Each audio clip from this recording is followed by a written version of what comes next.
안녕하세요. 저는 한 여자만을 바라보며 사는 50대 남자입니다. 제게도 한 여자만을 바라보며 살던 시절이 있었습니다. 우리는 백년 가약을 맺었지만 애석하게도 그녀는 저보다 먼저 세상을 떠났습니다. 그날 이후로 전 매일 언젠가 다시 아내와 만날 수 있길 바라는 마음으로 하루하루를 살고 있어요. 아내는 아이들과 혼자 남은 제가 걱정이었는지 하늘에서 놀라운 선물을 보내주었죠. 여러분께 이토록 천사 같은 제 아내를 소개합니다. 저희 부모님은 참 성실하신 분들이었지만 형편이 넉넉지 않아 저와 형제들은 늘 허기진 배를 움켜쥐고 자랐습니다. 학교도 야간 고등학교를 겨우 졸업하고 바로 공장에 취업해야 했고요. 그렇게 전 공장에서 아까운 청춘을 흘려보내며 하루하루 먹고 사는 것에만 매달렸습니다. 그러다 제가 25살쯤 됐을 무렵이었을까요? 어느 날 공장장님이 새로운 사원이 왔다며 인사시켰습니다. 그 신입은 어깨 위로 깡총한 단발머리가 귀엽고 눈이 동그랗던 여자였어요. 인사드려요. 여긴 박영주 씨. 공장 일은 처음이라니까 다들 잘 알려줘요. 영주 씨, 여긴 우리 라인 반장인 김동주 씨. 앞으로 영주 씨한테 공장 일을 알려준 반장님이니까 잘 따라다니고. 박영주라고 합니다. 잘 부탁드려요. 신입은 저보다 3살 어리고 이제 막 사회생활을 시작한 사람이었어요. 그래도 처음치곤 영민하게 일을 잘 배우더라고요. 매일같이 옆에 붙어 일을 알려주다 보니 서로 이야기도 많이 하고 함께 보내는 시간이 많았습니다. 보니까 고등학교도 좋은 학교로 나왔던데 어쩌다 공장 일까지 하게 됐어요. 다른 일도 안 해본 것 같은데. 아, 그게요? 저도 원래는 대학 가고 싶었거든요. 근데 아버지 사업이 갑자기 부도가 나서 다니던 학교도 중퇴하고 바로 공장에 취업했어요. 아버지가 항상 저만 보고 미안하다고 하시는데 전 공장 생활이 재밌기도 하고 대학은 나중에라도 다시 갈 수 있으니까 괜찮아요. 신입은 그러면서 씁쓸하게 웃었습니다. 그 모습을 보고 있자니 어쩐지 제 마음까지 아려오더라고요. 저도 여동생이 있는데 제 동생도 고등학교를 겨우 졸업하고 재봉 공장에서 일하고 있었거든요. 그래도 우리 같은 사람들 덕분에 이 사회가 돌아가는 거 아니겠습니까? 그 뭐라더라?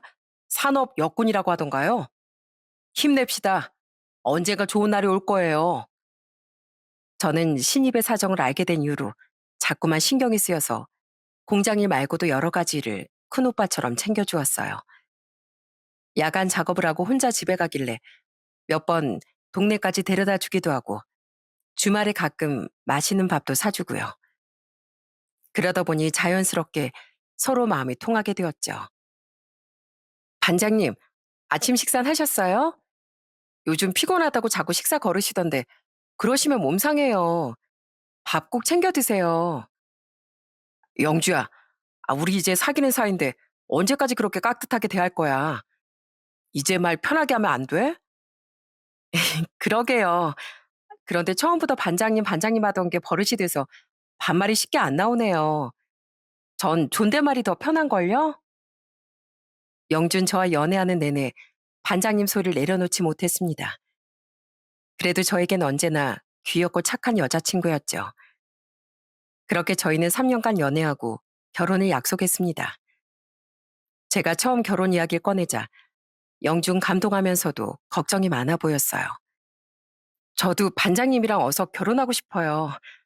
근데 전 모은 돈도 없고 저희 집도 여전히 아버지 사업 빚을 갚느라 허덕이고 있어요. 그런 건 걱정하지 마. 우리 집도 사정이 비슷하니까. 그래도 나 영주 고생 안 시키고 행복하게 해줄 자신 있어. 내가 더 열심히 살게. 비싼 차, 좋은 집에 살지 않아도 그냥 너랑 매일 아침 눈 뜨고 같이 밥 먹고 함께 할 수 있다면 난 행복해. 영준 제 말에 눈물을 글썽였습니다. 저는 그런 여자친구를 있는 힘껏 안아주었어요. 그렇게 제가 28살, 여자친구가 25살이던 해, 저희는 평생을 함께하기로 약속했습니다. 불행인지 다행인지 양가 부모님 모두 가난하기 마찬가지였어요. 그래서 오히려 잡음 없이 그저 일가 친척을 모시고 국수 한 그릇씩 나눠 먹으며 소박하게 결혼식을 올렸답니다. 다이아 반지는 사주지 못했지만 그래도 서로 얇은 금가락지 하나씩 나눠 가지며 앞으로 서로 의지하며 잘 살자고 다짐했어요. 지금은 우리 이렇게 작게 결혼식을 올리지만 우리 10년째 땐 신혼여행도 가고 다시 반지도 맞추자. 그때쯤엔 우리 아이들도 함께겠지? 그땐 당신 양복 한 벌 좋은 거로 맞추고 싶어요. 이렇게 빌려 입는 양복 말고 당신에게 꼭 맞춘 좋은 옷으로. 전 언제나 절 최우선으로 생각해주는 아내가 너무나 고마웠습니다. 장인 장모님도 늘 저에게 우리 사이 하시며 친아들처럼 아껴주셨어요. 남들은 사위 오면 씨암탉도 잡는다던데 우리 형편에 차린 식사가 겨우 이거네. 미안해 김서방. 그래도 많이 먹어. 장모님은 제가 처가에 갈 때마다 명절날에나 드신다던 불고기나 수육을 해주셨어요. 그 고기 반찬 양도 얼마 되지 않아 모두 제 앞으로 몰아주시고 처가 식구들은 김치나 달걀부침 하나에 밥을 드시곤 했죠. 전 그 모습이 너무 짠해서 배불러서 다 못 먹는다며 굳이 장인어른 장모님 밥 위에 고기 반찬을 얹어드리곤 했습니다. 장모님, 영주가 요즘 저 너무 살쪘다고 구박해요. 그러니까 고기 반찬은 두부 많이 드시고 전 다이어트 좀 해야겠어요. 계속 맛있는 것만 먹다가 살쪄서 영주가 저 밉다고 하면 안 되잖아요. 아이고, 그게 정말인가? 아이, 김서방이 살이 찌면 어디가 쪘다고. 그러지 말고 한 입이라도 더 먹어. 집밥은 살도 잘 안 찐다고 하잖아. 전 이렇게 장모님의 사랑을 듬뿍 받으며 외롭고 쓸쓸했던 마음을 조금씩 치유해 갔습니다. 저희 장모님이 음식 솜씨가 참 좋으셨는데 아내도 장모님을 닮았는지 손맛이 일품이었어요. 특히나 한식을 참 잘했는데 아내가 끓인 시래기국이면 다른 반찬 없어도 밥 한 그릇이 뚝딱이었어요. 밖에 나가서 아무리 좋은 걸 먹어도 당신이 끓여준 이 시래기국이랑은 비교가 안 된다니까? 나한텐 이게 보약이고 산해짐이야. 당신도 참 세상에 맛난 음식이 얼마나 많은데 겨우 시래기국 가지고 그래요. 그래도 당신 이렇게 잘 먹는 거 보니까 좋네요. 그러다 어느 날 처가에서 저녁을 먹을 일이 있었는데 그때 마침 장모님이 시래기국을 내오셨습니다. 장모님 음식이라면 언제 먹어도 맛있었기에 크게 한술 떠서 한 입 가득 떠먹었습니다. 그런데 그 맛이 정말 예술이었어요. 저는 깜짝 놀라 장모님께 물었습니다. 장모님, 이 시래기국 뭐예요? 어떻게 이런 맛이 나죠? 식당 차려도 되시겠어요? 장모님의 시래기국은 제가 그때까지 먹어본 국 중에 제일 맛있다고 해도 과언이 아니었습니다. 자네도 참, 겨우 시래기국 가지고 그러나. 그래도 자네 입맛에 맞다니 다행일세. 이 시래기국이 우리 집안 대대로 내려오는 요리법이 있어. 나도 우리 시어머님한테 배웠어. 영주한테도 알려줬고. 어쩐지. 그래서 집사람이 시래기국을 잘 끓이나 봐요. 저 집사람이 끓여줄 때마다 한 대접씩 먹는다니까요. 그 이후로 전 입맛이 없을 때마다 아내에게나 장모님께 시래기국을 끓여달라고 부탁했습니다. 별거 아닌 국 같아도 감칠맛이 어찌나 좋던지 먹을 때마다 입에 착 감기는 게 정말 맛있더라고요. 이렇게 아내와 장모님의 밥상은 언제나 제게 힘을 주고 살아갈 용기를 주었습니다.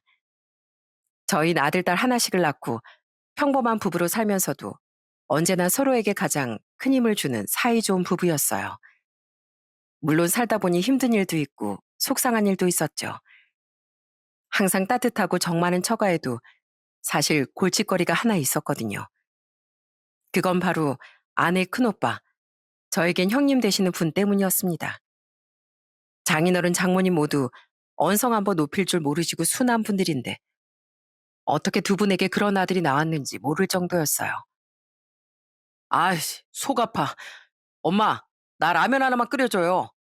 그리고 혹시 집에 소주 좀 없어요? 넌 지금 시간이 몇인 줄 알고 집에 와서 술 타령이야. 벌써 술 냄새가 진동하는구만. 그만 좀 마셔. 엄마가 뭔데? 이래라 저래라 한대요. 이놈의 집구석 해준 것도 없으면서 잔소리만 아주 오지네. 술 있는 거 아니까 좀 내오라고요. 여기가 술집이야? 네 아버지 보시고 기함하기 전에 정신 안 차릴래 너? 형님은 틈만 나면 술 취해 행패를 부리고 식구들을 못 살게 굴었습니다. 가끔 장인어른이 혼이라도 내시면 집안 살림을 때려 부수고 동네 사람들이 신고해서 경찰서에 끌려가기도 했어요. 제 아내에겐 여동생이라고 얼마나 무섭게 대하던지 아내는 형님 얘기만 해도 무섭다고 벌벌 떨 정도였습니다. 어릴 때 큰오빠가 공부하지 말고 나가서 돈이나 벌라고 교과서 숨겨두기도 했다니까요. 오빠 무서워서 밤에 불도 다 끄고 몰래 숙제하고 그랬어요. 오빠도 원래 저런 사람은 아니었는데 아버지 사업이 망하고 자기 인생도 망한 것 같다고 아직도 저래요. 처가의 장남인 형님이 부모님 모시길 나몰라라 하니 큰 사위였던 제가 그 역할을 대신해야 했습니다. 장인 장모님 병원을 모셔가거나 가끔 입원할 일이 있을 때도 병실을 지키는 것도 저와 아내였죠. 전 항상 장인 장모님께 짠하고 안타까운 마음이 있어서 그 역할 하는데 불만은커녕 오히려 그게 당연한 일이라고 생각했어요. 그러다 형님은 술 먹고 행인과 시비가 붙어서 감방에까지 들어가게 됐습니다. 합의금을 주고 풀려나는 방법도 있었지만 오히려 형님이 차라리 감방에 가겠다고 큰 소리였어요. 에휴, 어차피 돈도 없고 집을 암만 털어봐야 10원짜리 한 장 안 나올 텐데 그냥 차라리 몇 달 들어갔다 나올래요. 공 잡아먹고 좋지 뭐. 형님은 이 정도로 형편없고 막 나가는 사람이었습니다. 그렇게 형님이 잡혀 들어가자 웃기게도 그제야 처가의 평화가 찾아오더라고요. 얼마 뒤 출소하자마자 다시 쑥대밭이 되긴 했지만요. 아버지, 진짜 이 장남이 죽어 나자빠져야 속이 시원하겠어요? 내가 이제 와서 회사에 들어가겠어요? 뭘 하겠어요? 그러니까 가진 돈 있으면 조금만 빌려주시라고요. 에? 해준 거 없으면 그거라도 해줘야 할 거 아니에요? 내가 돈이 어딨어 이놈아. 당장 쌀 살 돈도 없어서 김서방이 사다 주는 거 몰라? 차라리 나라도 갖다 팔아라 이놈아. 이 불효막심한 놈아. 형님은 교도소에 다녀온 뒤 무슨 사업을 해보겠다며 매일같이 처가에 찾아와 돈을 뜯어갔습니다. 나중엔 장인어른 장모님의 안전이 걱정될 정도였어요. 제가 매번 달려가 형님을 말릴 수도 없는 일이었고요. 결국엔 전 아내에게 조심스럽게 물었습니다. 여보, 혹시 장인어른 장모님과 합가하는 건 어때? 당신도 혼자 아이들 키우기 쉽지 않고 나도 두 분 걱정돼서 나가서 일이 손에 안 잡히고 말이야. 차라리 같이 살면서 아이들 키우는 것도 도와주시고 나도 곁에서 두 분 모시는 게 좋을 것 같아. 정말요? 근데 당신 괜찮겠어요? 그래도 어른 모시고 사는 게 쉽지 않을 텐데. 당신이 집에 있으면 오빠도 매번 찾아와서 행패 부리지 못하겠지만 나야말로 좋은 일이지. 내가 장모님이 해주신 밥을 얼마나 잘 먹는 줄 알지? 장인어른 계시면 같이 바둑도 두고 술 한 잔도 하고 말이야. 당신도 괜찮다면 당장 연락드려서 우리가 모시자고. 전 장인 장모님을 도저히 두부만 둘 수 없어 결국 저희 부부가 모시기로 했습니다. 두 분은 제게 부모님과 같은 분들이라 오히려 효도할 기회가 생겨서 좋았어요. 혹시 싶어서 저희 부모님께도 말씀드렸더니 잘 생각했다고 해주셨어요. 그래, 내가 사돈댁 사정을 아는데 네가 여력이 되면 옆에서 모시는 게 좋겠구나. 잘 생각했다. 우리가 시골에서 살다 보니 너희들 사는 것도 한 번은 못 들여다봤는데 오히려 사돈댁에게 잘 부탁드린다고 인사드려야겠네. 그렇게 장인 장모님과 합간 이후 형님도 웬만하면 찾아오지 않았고 오히려 제 눈치를 보는지 전보다 술도 덜 드시는 것 같더라고요. 저는 장모님이 끓여주시는 시래기국을 실컷 먹을 수 있어서 좋았고요. 저희 애들도 어르신들과 함께 사니 저절로 예의 범죄를 배우는 것 같아 같이 살길 잘했다는 생각만 들었습니다. 장인어른께선 평소엔 과묵하신 편이었지만 저희 아이들과 놀아주실 때만큼은 참 인자한 할아버지셨어요. 직접 나무를 깎아서 아들 녀석 팽이도 만들어 주시고 바람이 잘 부는 날이면 연 날리기도 가르쳐 주시고요. 자, 봐라. 연을 날릴 땐 줄을 너무 세게 당기기만 하면 안 된다. 바람을 읽어야지. 어때? 느껴지지? 이럴 땐 살짝 풀어줘야 연이 하늘로 올라간단다. 우와, 진짜 높이 날고 있어요. 할아버지 최고! 아이들은 매번 할아버지 최고라고 소리치며 팔짝팔짝 뛰기까지 했습니다.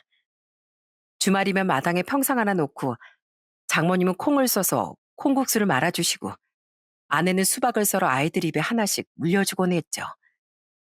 저는 그 풍경을 바라보는 것만으로도 참 고맙고 행복하다는 생각이 들었습니다. 그렇게 꿈만같이 행복한 시간을 보내다 제가 마흔 중반쯤 되었을 때였을까요? 집안이 발칵 뒤집힌 일이 일어났습니다. 김서방, 큰일 났네. 자네 장인이 한참 전에 산책 갔다 오겠다고 나갔는데 아직까지 돌아오질 않어. 그 양반 지갑도 안 들고 나갔는데 이를 어쩜 좋아. 어느 날 아침 일찍 산책을 하시겠다고 나가신 장인어른께서 새벽이 되도록 연락도 없이 사라지신 거였어요. 혹시 친구분이라도 만나러 가셨나 했지만 장인어른은 지갑도 외투도 챙기지 않고 나가신 터라 더 걱정이 됐습니다. 전 아내와 아침 동이 틀 때까지 온 동네를 다 뒤지고 다녔어요. 장모님은 장인어른이 혹시 무슨 사고라도 당하셨을까봐 눈물까지 훔치고 계셨고요. 그 양반이 이때까지 한 번도 연락 없이 외박한 적이 없거든. 혹시 무슨 일 생긴 거면 어떡하니? 저희가 열심히 찾아보고 있으니까 금방 들어오실 거예요. 너무 걱정 마세요, 장모님. 정 안 되면 저희가 경찰서에 다녀올게요, 엄마. 어? 근데 저거 아버지 아니에요? 아버지! 그런데 그때 아내가 동네 입구에 서 있는 누군가를 보고 소리쳤어요. 저 역시 깜짝 놀라 달려가 보니 장인어른께서 몹시 당황한 표정으로 서 계셨습니다. 아버지, 저희가 얼마나 찾은 줄 아세요? 대체 말씀 한마디 없이 어딜 다녀오신 거예요? 옷은 또 왜 이렇고요? 그게 말이다. 내가 분명 집으로 가고 있었는데 가다 보니까 자꾸 길을 잃어버려서 집에 가는 길이 하나도 생각이 안 나지 뭐냐. 장인어른은 어디서 신발 한 짝까지 잃어버리시고 추위에 덜덜 떨고 계셨어요. 장모님은 이 양반이 왜 이러냐며 크게 화를 내셨고요. 하지만 저도 아내도 장인어른의 상태가 심상치 않다는 예감이 들더라고요. 저희는 놀란 장모님과 장인어른을 집으로 모시고 그 다음날 혹시나 싶은 마음에 병원에 전화를 걸어 물었어요. 병원에선 상태가 좋지 않아 보이니 일단 병원으로 모시라고 하셨고요. 전 장인어른이 너무 걱정하시지 않게 잘 둘러 말했습니다. 장인어른, 요즘엔 어디가 특별히 아프지 않아도 미리 검사를 받아둔대요. 종합 검진하는 거 아시죠? 저희가 예약 다 해놨으니까요. 저희랑 같이 병원 한번 다녀오시죠. 뭐, 병원? 난 싫다. 내가 이렇게 건강한데 괜히 병원비를 왜 써? 난 안 갈란다. 하지만 장인어른은 아이처럼 고집을 부리더라고요. 결국엔 장인어른 좋아하시는 추어탕 한 그릇 사드린다고 달래서 겨우 병원에 모시고 왔죠. 그때까지만 해도 장인어른께서 일상생활도 잘하시고 저희 이름, 집 주소까지 다 기억하고 계셨거든요. 하지만 검사 결과는 너무나 충격적이었습니다. 지금 어르신께선 계절이 어느 계절인지도 모르시고 인지 능력도 많이 떨어져 계세요. 집 주소나 자녀분들 이름은 일상생활에서 늘상 인지하고 계시는 기억이라 자녀분들이 치매라고 생각을 못 하시지만 이 정도면 치매 판정을 받으시는 게 맞습니다.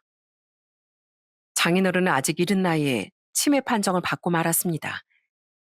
그때 저와 아내가 받았던 충격과 절망감은 이루 말할 수 없이 컸답니다. 평소에 혼자 산책도 잘하시고 말씀도 잘하시는 장인어른께서 치매라뇨?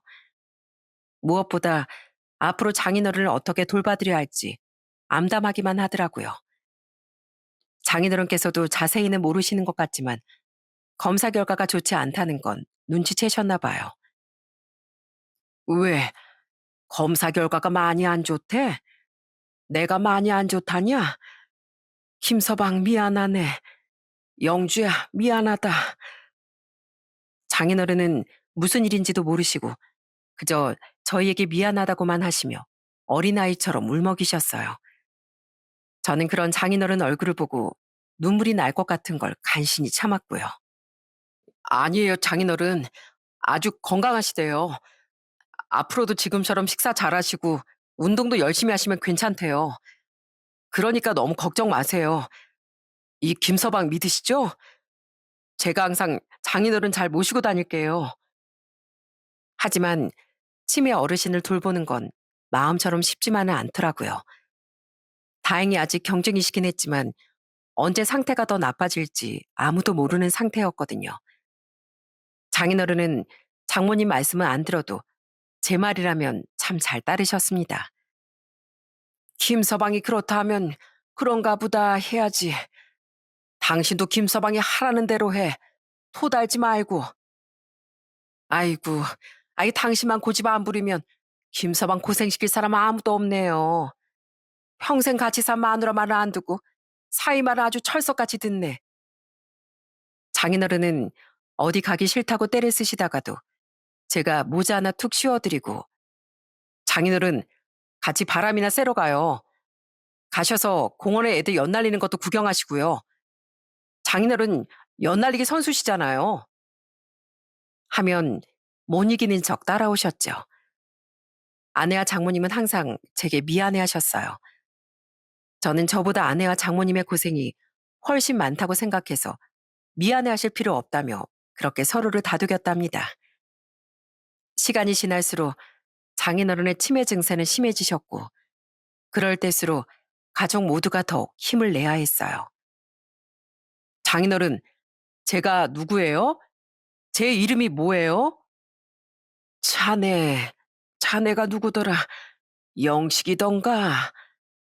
그건 장인어른 큰아들 이름이고요. 제 이름 기억 못 하시겠어요? 저한테 늘 김서방, 김서방 하시더니 이름은 잊으셨어요? 비록 가끔 제 이름은 잊으셨지만 그래도 전 최선을 다해 장인어른을 모셨습니다. 하지만 속상한 일은 점점 더 많이 일어났어요.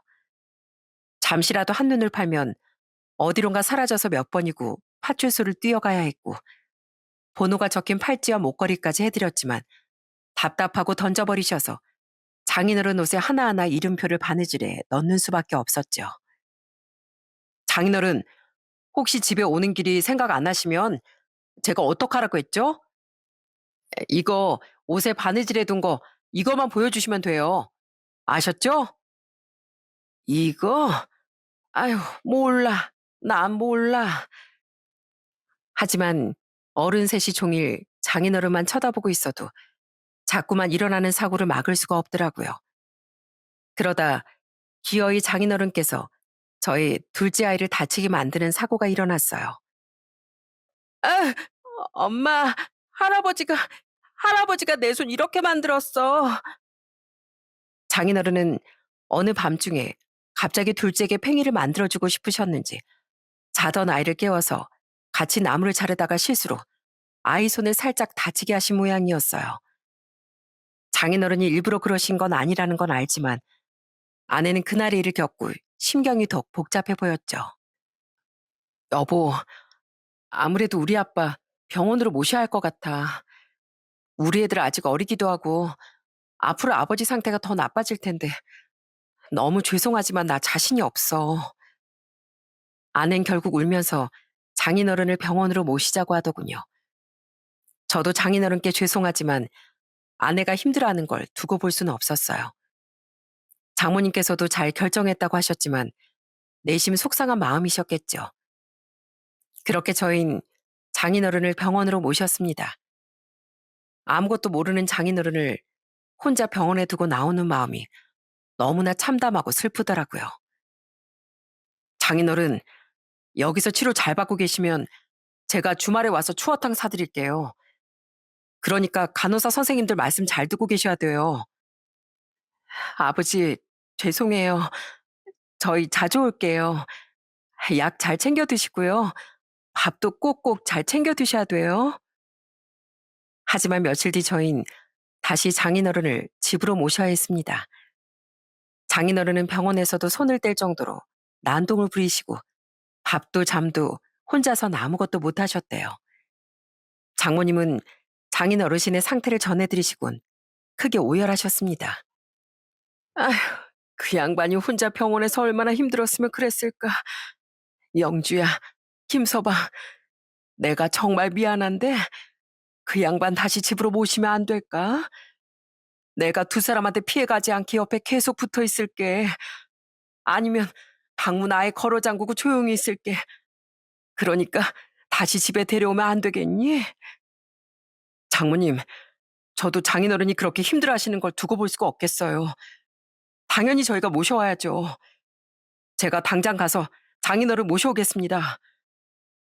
다행히 장인어르신은 집으로 돌아온 이후로 밥도 잘 드시고 마음이 편해지셨는지 떼도 쓰지 않으셨어요.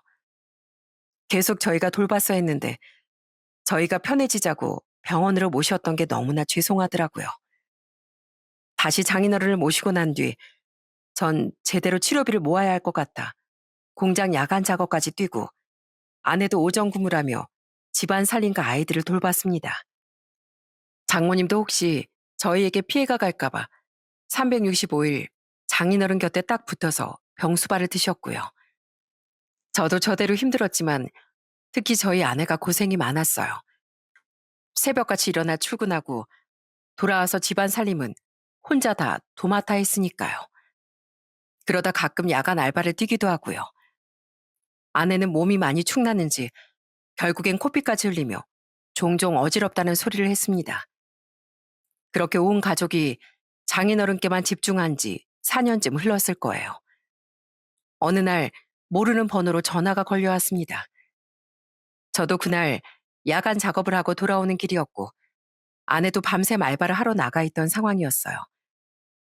아직도 정확하게 기억이 나는데 그때가 새벽 3시 42분쯤 됐습니다. 평소라면 빨리 전화를 받았겠지만 그날은 뭔가 느낌이 불길하더라고요. 그러면서 몇 통은 받지 않고 무시하기도 했습니다. 하지만 전화는 끊기지 않고 걸려왔고 전 결국 그 전화를 받았어요. 그리고 들려온 소식에 전 전화기를 떨어뜨리고 말았습니다. 박영주 씨 남편분 되시죠? 여기 박영주 씨 근무하는 공장인데요. 빨리 병원으로 가보셔야 할 것 같아요. 박영주 씨가 일을 하다가 갑자기 쓰러졌는데 병원에선 뇌출혈인 것 같다고 하시네요. 빨리 병원으로 좀 가보세요. 빨리요. 그때 저희 아내 나이가 47살이었습니다. 새벽 근무를 하다가 쓰러진 아내는 갑작스런 뇌출혈로 병원에 실려갔고 결국 영영 의식을 찾지 못했어요. 전 아무런 의식 없이 누운 아내를 하염없이 쓰다듬었습니다. 여보, 영주야, 우리 처음 만났을 때 기억나? 나 그때 당신 처음 보고 너무 예뻐서 하늘에서 내려온 천사인 줄 알았잖아. 우리 부부로 살면서 고생도 많이 했지만 행복한 날도 많았지? 그러니까 다시 눈 좀 떠주면 안 돼? 나 당신이랑 계속 행복해지고 싶어. 당신은 그렇지 않아? 하지만 아내에겐 너무나 힘든 세월이었을까요? 아내는 결국 뇌사 판정을 받고 다시는 돌아오지 못할 곳으로 영영 떠나버렸습니다. 전 아내를 보내야 한다는 걸 받아들이지 못했어요. 아내의 손이 아직은 평소처럼 따뜻했으니까요. 저희 아내는 평생 가족들을 위해 헌신하고 고생만 하던 착한 사람이에요. 전 아내에게 호강 한번 시켜주지 못했고 그저 앞으로도 함께 살아갈 날이 많이 남았다고만 생각했습니다. 하늘에 누구라도 계신다면 제발 제 아내가 다시 의식을 찾게 해주세요. 이렇게 부탁드립니다. 차라리 절 데려가시더라도 착한 제 아내를 돌려주세요. 전 매일 울기만 하며 자꾸만 꺼져가는 아내 의식을 간신히 붙잡고 있었습니다. 그때 저희 아이들 나이가 큰애가 21살, 작은애가 19살이었어요. 어느새 다 큰 아이들은 이제는 저를 위로하며 의젓하게 저 아내까지 돌봤습니다. 장모님은 계속 장인어른을 혼자 살피시며 고생이 정말 많으셨어요. 영주야, 내 딸 영주야, 왜 네가 이러고 누워있니? 우리 착하고 귀한 딸이 왜 이러고 있어? 일어나서 엄마 한 번만 봐주렴. 네 아빠도 다른 건 기억도 못하면서 날마다 우리 영주 어디냐고 울고 있다. 천사 같은 제 아내는 가족들 고생시키기가 싫었던 모양이었어요. 아내는 결국 떠나는 길에 평소 소원이었던 장기 기증까지 실천하며 편안한 얼굴로 저희 곁을 떠났습니다. 아내는 심장, 배 안구를 기증하며 세 명에게 새로운 생명을 선물하곤 하늘의 천사가 되었어요. 아내 장례식 날 저의 마음을 대변하는 듯 많은 비가 내렸습니다. 저와 아이들, 처가 식구들, 그리고 저희 가족들까지 와서 아내와 이별을 모두 슬퍼했죠. 착한 우리 며느리 이렇게 가면 어쩌니. 하늘도 무심하시지. 어머마, 부디 거기 가선 다른 사람 챙기느라 고생 말고 너 하고 싶은 대로 너만 생각하며 살거라. 미안했다 우리 며느리. 아내를 보내고 난 뒤에 전 한동안 정신을 못 차릴 정도로 악몽에 시달렸습니다. 날마다 꿈에 나왔는데 이상하게 계속 눈물이 나고 심장이 터질 것 같았거든요. 꿈에서 아내는 평소처럼 여보 식사하세요. 오늘도 고생 많았어요 하고 다정하게 절 챙겨주다가 이내 끝에는 어김없이 저만 두고 사라졌어요. 전 날마다 아내와 이별하는 고통을 겪어야 했습니다. 어느 날엔 어릴 적 그 모습으로 제 꿈에 나와 절 모른 척 하기도 했고요. 영주야, 나야. 나 당신 남편이야. 네? 반장이 왜 이러세요? 이거 놓으세요.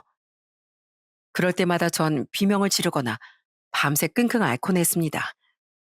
어느 날은 저도 모르게 비명까지 질렀는지 장모님이 급하게 절 깨우기도 하셨어요. 김서방, 괜찮아? 자네가 하도 비명을 질러서 내가 놀라서 와봤네. 아휴, 이 식은땀 좀 봐. 왜 또 영주가 자네 꿈에 나왔어? 장모님, 영주가 또 저를 버리고 떠났어요. 저만 두고 사라져버렸다고요. 저 영주가 너무 보고 싶어요. 영주를 딱 한 번만이라도 다시 볼 수 있으면 좋겠어요.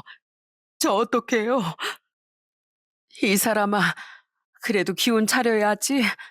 자네마저 이러면 어떡하나. 하지만 장모님도 밤마다 아내 사진을 보며 울고 계시다는 걸 알고 있었습니다. 저희 아이들도 갑자기 떠난 아내의 빈자리를 힘들어했어요. 생전 그러지 않던 저희 큰애는 어느 날 술까지 마시고 들어와 울더라고요. 아버지, 저 학교 휴학했어요. 엄마가 그렇게 무리해서 일하던 것도 다 저희 등록금 대고 생활비 감당하시다가 그런 거잖아요. 저라도 빨리 취업해서 돈을 벌었어야 했는데 다 저 때문이에요. 이제 엄마도 없고 다 필요 없어요. 다 필요 없다고요. 이놈아, 네 엄마가 어떤 마음인 줄 알겠으면 네가 더 열심히 살아야지. 하늘에서 네 엄마가 보면 얼마나 속상해할 줄 모르겠어. 아내가 떠난 이후 가족들 마음엔 커다란 구멍이 뚫린 것만 같았죠. 가라앉은 집안 분위기에 눈치만 보던 장인어른도 제게 슬그머니 아내가 어딨냐고 묻기도 하셨습니다. 영준 왜 안 와? 영준 또 일 갔어? 우리 영주 공부 잘했는데 내가 등록금 내줄 돈이 없어서 대학도 못 갔어. 우리 영주 공부 잘하는데 참 똑똑한데 그 녀석이 대학도 못 가고 공장에 갔어. 장인어른, 영주가 그때 공장에서 얼마나 고생한 줄 아세요? 얼마나 대학 가고 싶어 했는 줄 아시냐고요? 몰라, 몰라. 그래도 미안해. 김서방 미안해. 화내지 마. 당장 당신 성함도 모르는 장인어른께 화는 내봐야 뭐 하겠습니까? 저도 나사 하나 빠진 사람처럼 지내다 보니 어느새 6개월이 흘렀더라고요. 장인어른은 가족들이 침울한 게 짜증이 나셨는지 갈수록 아이처럼 투정을 부리셨어요. 그렇게 각자의 고통을 감내하며 지내던 어느 날 장모님이 가슴이 찢어질 것 같은 말을 하시더라고요. 김서방, 우리가 생각해 봤는데 아무래도 우리가 떠나야 할 때가 된 것 같네.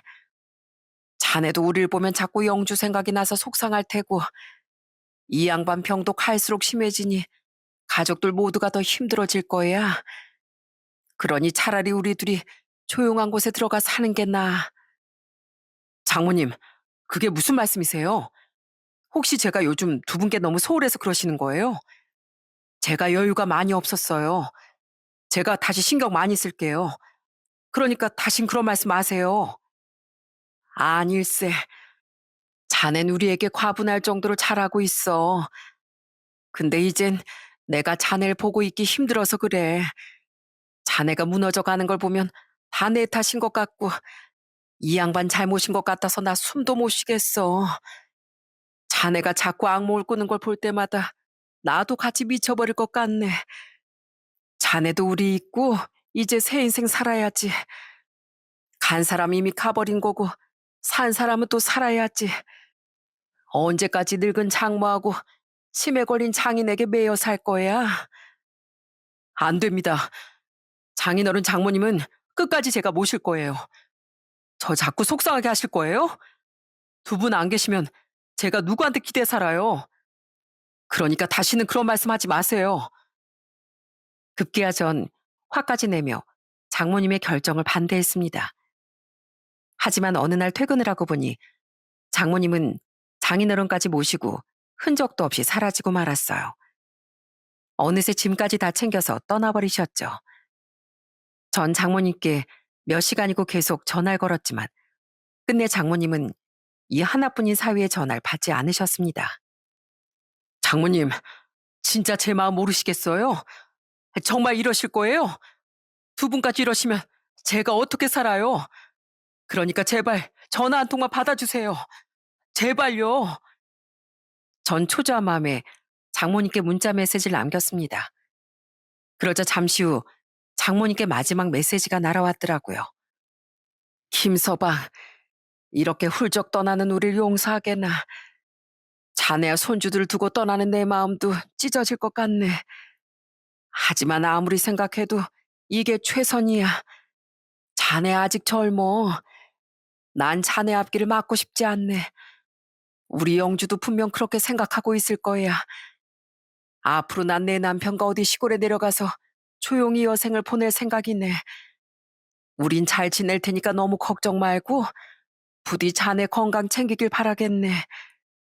자네가 내 사위라서 너무나 고마웠고 진심으로 우리 가족은 자네 덕분에 지금까지 잘 살 수 있었어. 고맙고 사랑하네 내 사위. 장모님과의 연락은 그 메시지를 마지막으로 뚝 끊어지고 말았습니다. 전 포기하지 않고 계속 장모님을 찾아다녔어요. 장모님 고향도 가보고 어릴 적 아내가 자랐다는 시골에까지 내려가 봤습니다. 하지만 아무리 수소문해도 두 분을 찾을 수가 없었죠. 혹시 장인어른께서 치매병원에 계실까 싶어 국내에 있는 치매병원에도 거의 다 가본 것 같아요. 하지만 두 분은 꼭 세상에 없는 사람들처럼 아무런 흔적을 남기지 않았습니다. 잔인한 시간은 또다시 흘러갔고 어느새 아내를 보낸 지도 11년이 흘렀네요. 전 머리가 다 허옇게 물들었을 정도로 나이를 먹었고 엄마를 잃고 힘들어하던 아이들도 어느새 직장인이 되었어요. 저희 큰애는 대기업에 들어갔고 둘째 딸아이는 공무원 시험에 합격했습니다. 제가 방황하던 시간이 길었는데 그래도 잘 자라준 아이들에게 너무나 고마웠어요. 아내의 10일주기에 아이들과 함께 아내의 납골당에 다녀왔습니다. 여보, 영주야, 잘 있지? 이번에 공무원 시험에 우리 딸내미가 떡하니 합격했지 뭐야. 당신 닮아서 참 똑똑해. 당신이 옆에 있었으면 정말 좋아했을 텐데. 오늘 같은 날 당신이 끓여준 시래기국 한 그릇이 생각나는구만. 엄마, 이거 보이세요? 이거 합격증이에요. 이제 저까지 취업했으니까 아빠 더 잘 모실게요. 아빠가 술만 좀 줄이시면 좋겠는데, 그죠? 엄마가 아빠 꿈에 나와서 잔소리 좀 해주세요. 저와 아이들은 아내 곁에 앉아 한참 수다도 떨고 이젠 웃을 수 있는 여유까지 생겼습니다. 다음에 또 올게. 혼자 있다고 너무 심심해하지 말고. 알았지? 그리고 가끔은 내 꿈에 좀 나와줘. 많이 보고 싶으니까. 전 그렇게 아내에게 인사하고 집으로 돌아가던 길에 살짝 출출해져서 근처 동네에서 밥을 먹고 가려고 했습니다. 근처에 식당이 없나 내려서 찾아보고 있는데 어디서 맛있는 시래기국 냄새가 솔솔 나더라고요. 아이들도 그 냄새를 맡았는지 제 옆구리를 쿡쿡 찔렀어요. 아빠, 어디서 시래기국 냄새 나지 않아요? 예전에 할머니랑 엄마가 끓여주던 딱 그 냄새 같은데? 맞네, 딱 그 냄새네. 오빠 완전 개코다. 아빠, 우리 오랜만에 시래기국 한 그릇 먹고 가요. 냄새가 너무 좋아서 군침이 막 도는데요. 그렇게 저희 셋은 어딘가에 홀린 듯 시래기국 냄새가 일품인 그 식당으로 들어가게 됐어요. 마침 좀 전에 아내에게 시래기국 먹고 싶다고 말하고 오던 참이었는데 참 재밌는 우연 같았어요. 그런데 이상하게 아이들과 떠들며 입은 웃고 있는데 갑자기 눈에서 눈물이 났어요. 저는 깜짝 놀라 아이들 몰래 눈물을 훔쳤습니다. 그런데 이상하게 다른 얘기를 하고 있던 저희 딸도 울고 있더라고요. 딸, 너 지금 우는 거야? 아, 울긴 왜 울어 갑자기? 모르겠어요, 아빠. 사실 아까 전부터 갑자기 눈물이 나는 거 있죠? 내가 왜 이러지? 어? 근데 아빠는 또 왜 우세요? 저흰 갑자기 눈물을 흘리는 서로를 보고 웃음을 터뜨렸습니다. 그때까지만 해도 납골당에 두고 온 아내 때문이라고 생각했어요. 그리고 잠시 후 주문한 쓰레기국이 서빙되었고 저는 계속 흐르는 눈물을 닦으며 수저를 들었습니다. 그리고 딱 한 숟갈 입에 넣는 순간 너무나 익숙한 그 맛에 모두 눈이 다 휘둥그레졌어요. 아빠, 이거 기분 탓인 줄 모르겠는데 예전에 집에서 먹던 맛이랑 너무 똑같지 않아요? 엄마가 우리가 엄마 보러 먼 곳까지 왔다고 엄마가 이쪽으로 우리를 안내했나 봐요. 하지만 전 밥을 먹으면 먹을수록 어쩐지 묘한 기분이 들었습니다. 그래서 옆에 있던 종업원에게 물었어요. 종업원은 한국 사람은 아닌지 말투가 좀 어눌했습니다. 저기 혹시 사장님을 좀 뵐 수 있을까요? 음식이 너무 맛있어서 이 국을 끓이신 사장님께 직접 인사를 전하고 싶네요. 알겠습니다. 이 국 사장님이 끓이셨어요? 저는 종업원의 어색한 한국말이 귀여워서 살짝 웃음이 나왔어요. 종업원은 말이 조금 어려웠는지 직접 사장님으로 보이는 어떤 분의 손을 잡고 홀로 나왔어요. 아이고, 음식이 입에 맞으셨어요? 저한테까지 인사를 다 해주신다고 하고. 그런데 그때 저희는 환하게 미소 지으며 나오는 그 가게 사장님을 보고 기절할 것만 같은 큰 충격을 받고 말았습니다. 저희 딸은 너무 놀라 입을 틀어막았고 저희 아들은 들고 있던 숟가락을 떨어뜨렸어요. 저는 연신 말을 더듬으며 그분을 불렀죠. 저, 장모님, 여기서 뭐 하시는 거예요? 여러분도 예상하셨을지 모르겠지만 그 사장님은 바로 저희 장모님이셨어요. 장모님은 어느새 머리가 새하얗게 센 백발의 노인이 되어 계셨습니다. 전 장모님을 붙들고 재차 물었습니다. 지금까지 여기 계셨던 거예요? 제가 지금까지 장모님을 얼마나 찾아 헤맸는데 어떻게 어떻게 여기 계셨어요, 장모님? 장모님도 너무 놀라셨는지 뒷걸음질까지 치셨습니다. 하지만 저희 딸이 울음을 참지 못하고 장모님 품에 안겨드는 바람에 결국 장모님도 눈물을 흘리시며 딸아이를 꼭 안아주셨어요. 잘 지냈어? 내 강아지들, 내 새끼들, 이 할머니 많이 보고 싶었지? 미안하다, 미안해. 외할머니, 너무 보고 싶었어요. 저희 생각 안 나셨어요? 저희 안 보고 싶으셨어요? 아내를 보낼 때만 해도 70대 초반이시던 장모님은 어느새 여든이 넘은 노령의 어르신이 되어 계시더라고요. 장모님은 그렇게 손주들을 한참 쓰다듬어 주시다가 제게 그동안 홀로 감당하셔야 했던 세월에 대해 말씀해 주셨죠. 자네 장인이랑 그렇게 집을 떠나 곧장 시골로 내려왔네. 그런데 자네 장인은 자꾸만 자네와 영주만 찾아대는 게 아닌가. 매일 김서방 어디 가냐고 울기도 하고 갑자기 집을 뛰쳐나가기도 하고 그 사람이 사는 세상에서도 자네가 없는 건 힘든 일이었나 봐. 나 역시 참 힘든 시간을 보냈고 자네 장인은 그렇게 자네랑 딸아이만 찾다가 5년 전에 세상을 떠났어. 차라리 잘 된 일이지. 이제 하늘에서 그리워하던 딸아이와 만났을 테니까. 그렇게 장인어른을 떠나보내고 혼자가 되신 장모님은 아내 납골당 근처에 시래기국 장사를 하게 되신 거였어요. 아내가 참 좋아하고 잘 끓이던 국을 팔며 날마다 혼자 떠난 아내와 저희 가족을 그리워하고 계셨던 거죠. 장모님, 죄송합니다. 전 지금까지 훌쩍 사라지신 장모님을 원망만 하고 있었어요.